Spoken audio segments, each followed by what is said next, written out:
Hello and welcome to The Softer Side. I'm your relationship coach, Shelley Carney.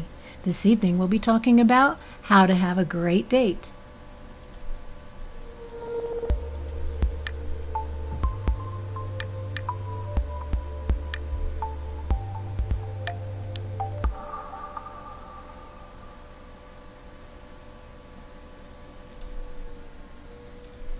So we're going to talk a little bit about what makes a great date. And I have a little bit of housekeeping to take care of first, and then we're going to get into it. I'm Shelley Carney. I'm an integrative wellness and life coach, and I specialize in relationship coaching. This is Toby Eunice. He's my producer and sidekick. Our normal moderators are Jimmy Fast and Jason Eunice, but since we're recording and not live tonight, we don't have moderators. But if you do want to volunteer, or if you have any questions or comments that you would like to keep private, please write to me at my email, thesofterside.info@gmail.com. Otherwise, go ahead and leave your comments just below the video. Take a moment now and like this video with a thumbs up. Share it with your social media contacts. And after you subscribe, make sure you click on the bell to receive notifications whenever we go live or release a new video. So let's get into it. Here's a list that I've put together that are some of the major things that are important when you have a great date or you're trying to put one together. So number one is anticipation. Ask the lady out on a date, and then throughout the coming week, while you're waiting for the date to happen, send an occasional text saying, looking forward to seeing you, and other nice things that you might think of. It keeps that anticipation going. Have it be something special and not ordinary. This is especially applicable to somebody who's married for many years and maybe you don't want to keep doing the same thing over and over again. Have something a little bit special, out of the ordinary, a little bit more memorable than just doing the same thing you do every day. Make sure that it's well planned. If you're going out to a restaurant, see if they take reservations and make those reservations in advance. What else can you think about that you might want to plan? Maybe you want to have some flowers. Maybe you want to make sure your car is washed and has a full gas tank. Just little things like that planning ahead. Conversation during the date. Especially, again, if you've been married for a while, maybe have something planned out that you want to talk about that's different than just talking about work and the kids and the home, and have something a little bit more exciting to talk about with each other. Keep a positive attitude. One of the most important things you can do to keep a date fun and light and happy is to keep a positive attitude no matter what happens. Flirting and compliments are always a great idea if you're in a relationship with somebody and you want to keep that date fun and exciting. Appreciation is awesome, because if you offer appreciation to the lady, say, you look really lovely tonight and thank you so much for being here with me this evening. I'm so glad that we could go out and do this. That's going to prompt her to be able to say, you know what, thank you for looking so great yourself and for bringing me out tonight. I really needed this. So that a mutual appreciation is really going to add that little bit of extra fun to the date.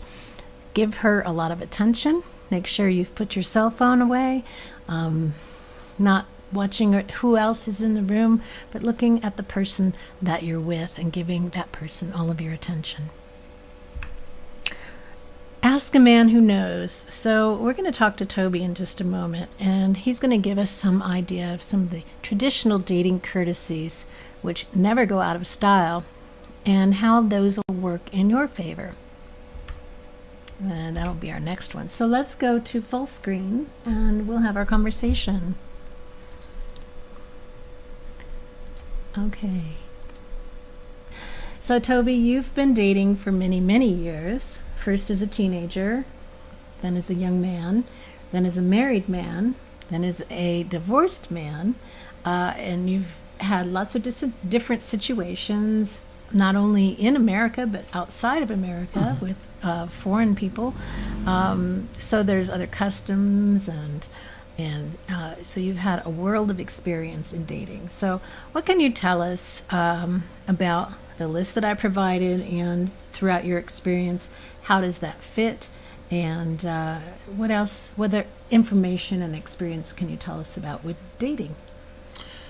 So there are actually categories of dating, but I think the one that I like the best, and that is part of what I would call a evolved romantic relationship, is what I've always called the elegance date, the date of elegance. And it starts with some of the things that you mentioned in your list, and it includes planning the date, because part of being good at dating is being able to plan a good date that you know is going to not only pleasantly surprise your partner, your date, but one which they'll appreciate.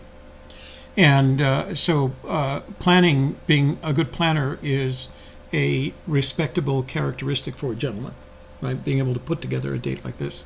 And then when I think of an elegant date, I always think about, dressing up in a suit and white shirt with French cuffs and a tie, and a nice watch and shine shoes, and showing up to pick up your date looking really good, and making sure that when you take them, you start with just the courtesies of holding doors open for them, and using a valet so that they don't have to walk across half a parking lot in order to get to the dinner.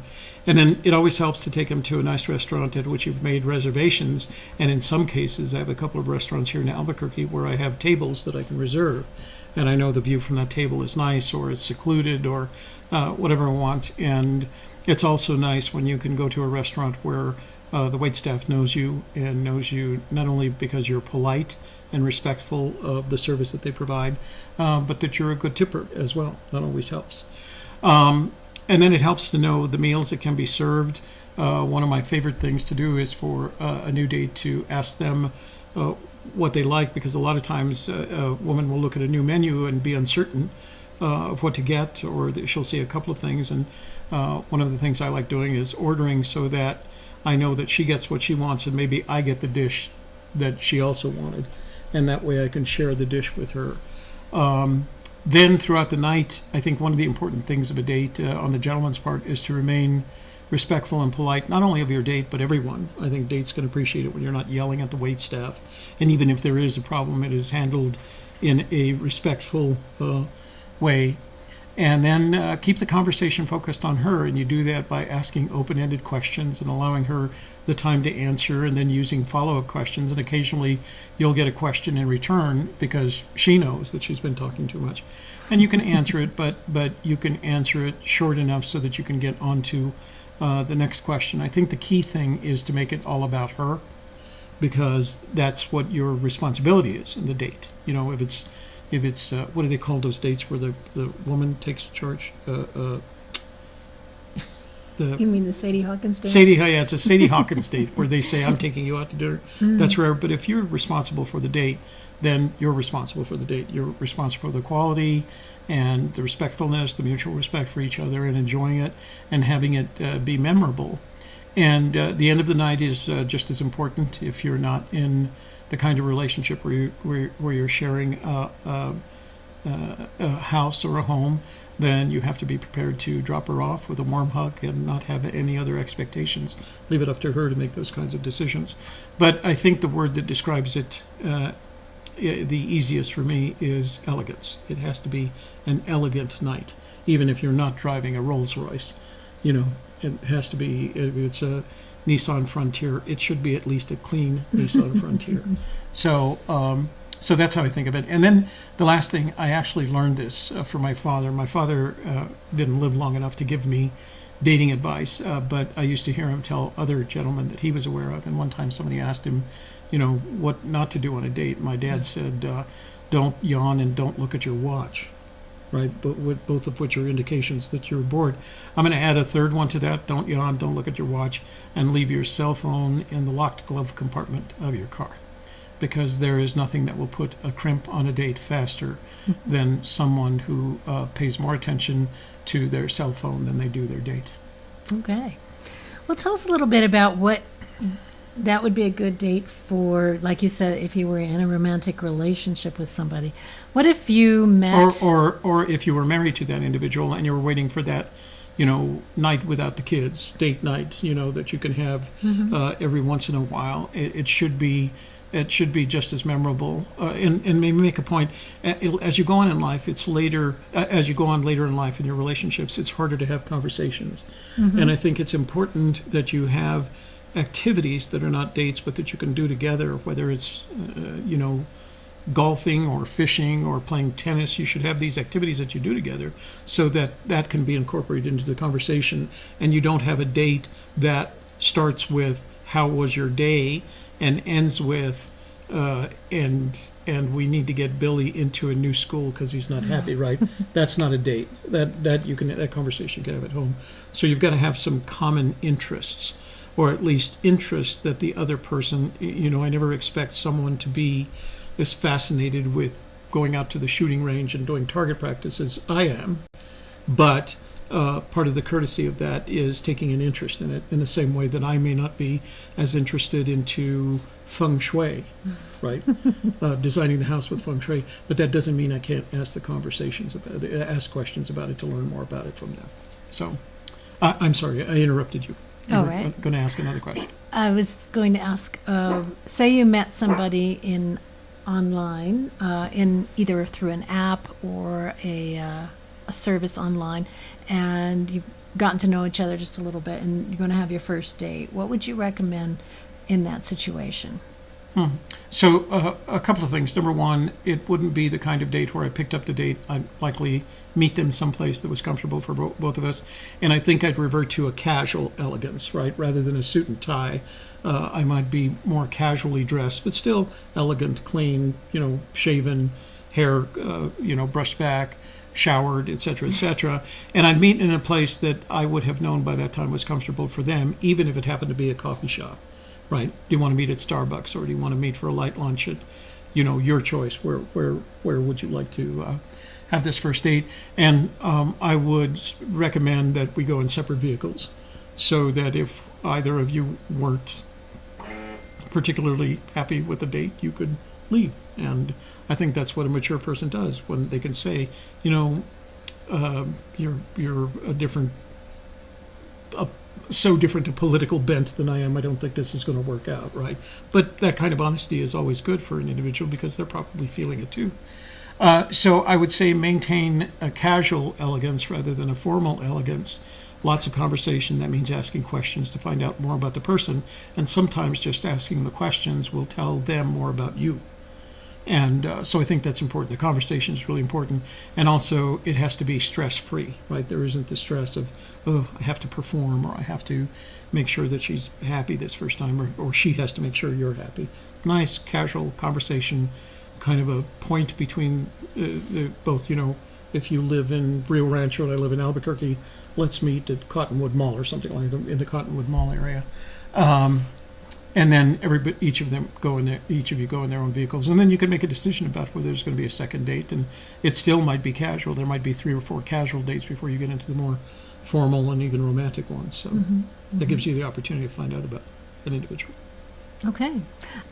So you mentioned for married couples that they should have their own interests, or interests that they come together in, to have something additional to talk about over, say, a meal or something.